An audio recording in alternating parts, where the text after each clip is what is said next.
My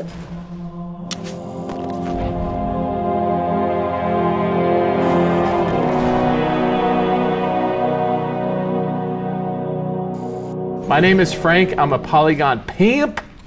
No, I build levels and I draw levels. I do the concepts and then I fabricate them. Hi, I'm Steve Cotton. I'm an environment artist on Reach. Hi, my name is Ken Taya, and I always go for the rockets. I'm an environment artist. This is Melota.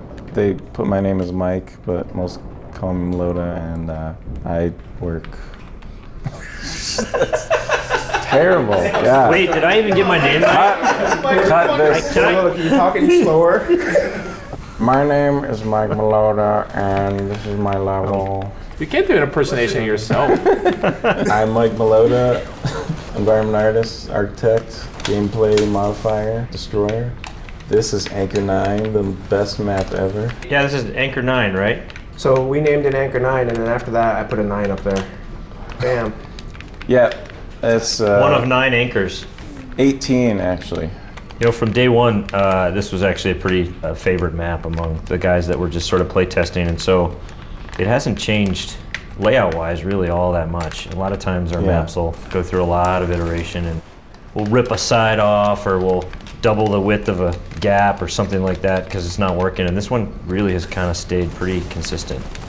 Yeah, as far as the gameplay, the thing that's really nice about this map is it has the right balance between, okay, I'm not too far away from the action, but at the same time, when I spawn in, I don't have 50 grenades in my face. Like, it has just the right amount of pacing for a Slayer game. You can always get back into combat pretty quickly in this map, which is nice. Or in my case, you can always die really quick. Your playing is bad. Did you find a bug? Your face is bad. Hey, I'm on your team, Nimrod. Oh, that's right. Oh. So the pit was pretty fun, and we wanted to make a map in this DLC that actually captured a lot of what the pit captured, which we felt like was symmetrical team-based combat, lots of strategy out in the middle between the bases. Multi-level, the engagement distances are very similar. So this map actually kind of fills that niche in this DLC. And then Mike came on to start architecting this one out. We have a term for it. It's called decottonifization. Yeah, I think people will either love this map or be totally enraged. Why would they be Because enraged? there's so many ways to escape death.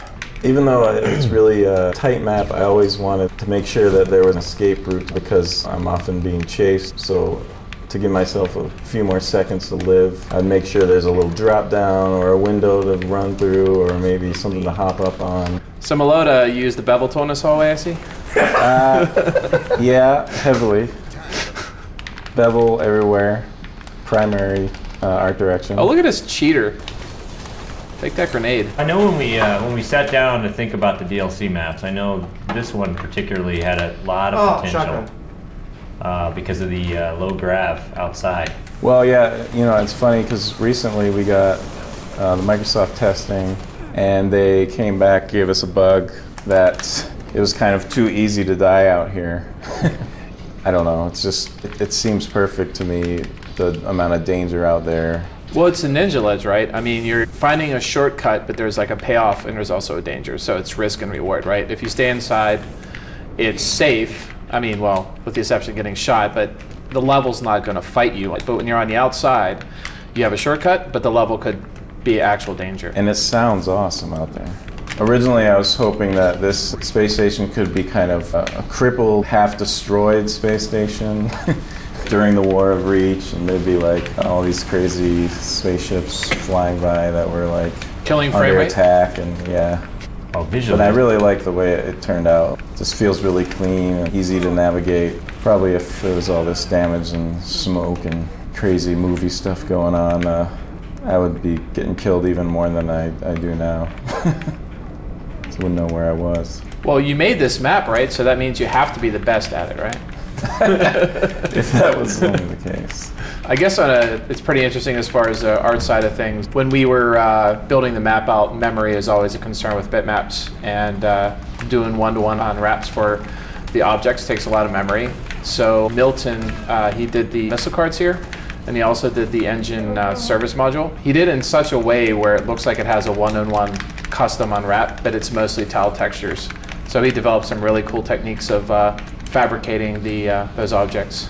I mean, I've been in the game industry since 1996, and I've seen such huge changes for how we build environments or vehicles. And we are literally getting to the point right now where we could model whatever we want. So Kentai, if you have a second, could you please tell me what these are for? Don't tell them. That's why it's an adult game. These are airlocks in case something goes wrong. All these doors shut, and these stabilize the pressure in this room. I think a good term to describe what we do a lot of times is implied function. It looks like it does something, but there's only to a point where we could really hyperanalyze how it works. So even on top of this saber, see how we place this catwalk here? It has to really feel flat and easy to walk and navigate around. It doesn't really make sense, but gameplay design trumps visuals in some aspects. We just have to make it look good. You just gotta look right and feel right. That's what she said. But I hope you guys enjoyed watching. That was Anchor 9, and it comes out on November 30th. I'll see you in space, and watch your back.